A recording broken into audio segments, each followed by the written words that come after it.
বিসমিল্লাহির রহমানির রহিম। ইসলামে আলো চ্যানেলে আপনাদের স্বাগতম, যেখানে কোরআন ও সুন্নাহর আলোকে আমরা খুঁজে পাই জীবনের প্রকৃত পথ। আপনি কি কখনো অনুভব করেছেন যখন আপনার অন্তর কাঁদে? কেউ দেখবে না, কেউ শুনবে না, কিন্তু আপনি জানেন আল্লাহ সব দেখেন। গোপন পাপ, গোপন অনুশোচনা, একাকী কান্নার গল্প। ইসলামে পাপের শাস্তি শুধু জনসাধারণের চোখে নয়, আল্লাহ জানেন প্রতিটি গোপন কাজ।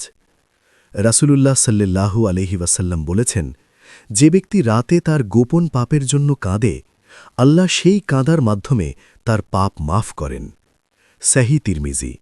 গোপন পাপ কখনো হৃদয়কে দমন করে, কখনো শান্তির নিঃশ্বাস নেয়। কেউ দেখবে না, কেউ শুনবে না, কিন্তু আল্লাহ সব জানেন। আল্লাহ তাআলা কুরআনে বলেন, আল্লাহ জানেন যা তোমরা গোপনভাবে করো আর যা প্রকাশ করো, এবং আল্লাহ যা করে সবাইকে জানেন। সূরা বাকারা ২৮৩।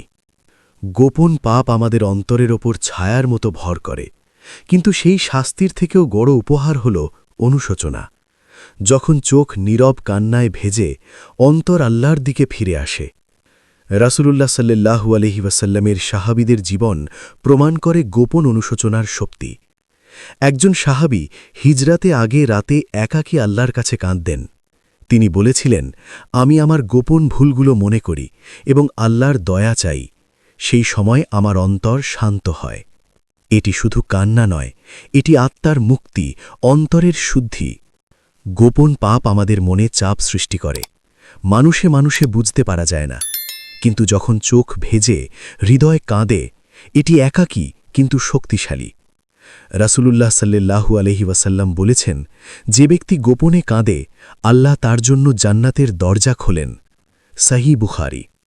আজকের দিনে আমরা অনেক গোপন ভুল করি, কেউ জানে না, কেউ দেখে না, কিন্তু মনে রাখবেন আল্লাহ সব জানেন।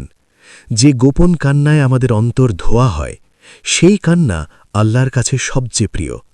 গোপন কান্না, এটি শুধু দুঃখ নয়, এটি মুক্তির সোপান।